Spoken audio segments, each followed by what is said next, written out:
Hello friends, ഇന്ന് നല്ലൊരു നാടൻ മത്തിക്കറി ഉണ്ടാക്കിയാലോ? അപ്പോൾ എല്ലാവരും ഒന്ന് കണ്ടു നോക്ക്. നമുക്ക് ചോറിനും കപ്പയ്ക്കും ഒക്കെ പറ്റിയ നല്ലൊരു മത്തിക്കറി എങ്ങനെ ഉണ്ടാക്കുന്നതെന്നൊന്ന് കണ്ടു നോക്ക്.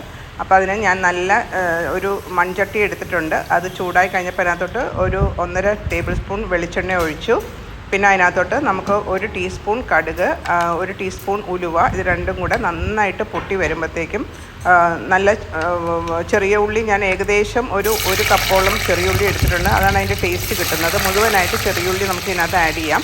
അപ്പോൾ മുഴുവനായിട്ട് ഒരു കപ്പ് ചെറിയ ഉള്ളി കടുകും ഉലുവയും വറുത്ത വെളിച്ചെണ്ണയിലിട്ടിട്ട് നന്നായിട്ടൊന്ന് വഴറ്റിയെടുക്കണം. അതൊന്ന് പകുതി വഴന്ന് വരുമ്പോഴത്തേക്ക് നമുക്ക് അതിനകത്തോട്ട് സ്ലിറ്റ് ചെയ്ത് പച്ചമുളകും കുറച്ച് കറി ലീവ്സും ഇട്ട് കൊടുക്കാം.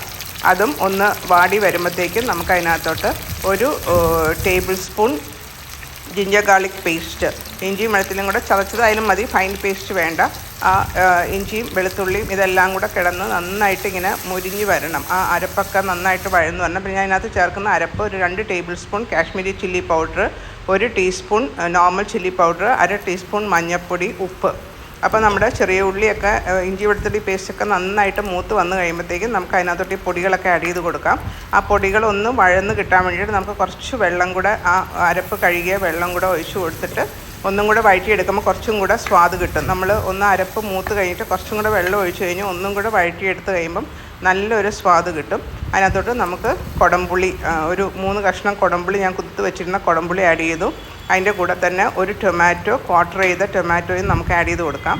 അതിന് ശേഷം നമുക്ക് അതിനകത്തോട്ട് 1 കപ്പ് വെള്ളം, അതായത് മീൻകറി ഒത്തിരി അങ്ങ് തിക്കവല്ല, ഒത്തിരി വെള്ളം പോലെ ഇരിക്കരുത്. അപ്പോൾ ഏകദേശം ഒരു കപ്പോളം വെള്ളം ഒഴിച്ച് കൊടുത്ത് നമുക്ക് അതിനെ മൂടി വെച്ചിട്ട് നന്നായിട്ടൊന്ന് തിളപ്പിക്കണം. തിളപ്പിച്ച് കഴിഞ്ഞിട്ട് ആ ടൊമാറ്റോ ഒക്കെ നന്നായിട്ട് വെന്ത് വരണം. അത്രയും നേരം നമുക്കത് നല്ല ഹൈ ഹീറ്റിൽ തന്നെ നമുക്കതിനെ തിളപ്പിച്ചെടുക്കാം. ഇപ്പം നിങ്ങൾക്ക് കാണാം അതിൻ്റെ ഗ്രേവിയൊക്കെ ഒന്ന് കുറുകി വന്നിട്ടുണ്ട്. ഇനി അതിനകത്തോട്ട് ഞാൻ മത്തി ഇട്ട് കൊടുക്കുകയാണ്. അപ്പം ഒരു 1/2 കിലോ മത്തി നമുക്ക് ഈ അളവിൽ നമുക്ക് ഉണ്ടാക്കിയെടുക്കാം.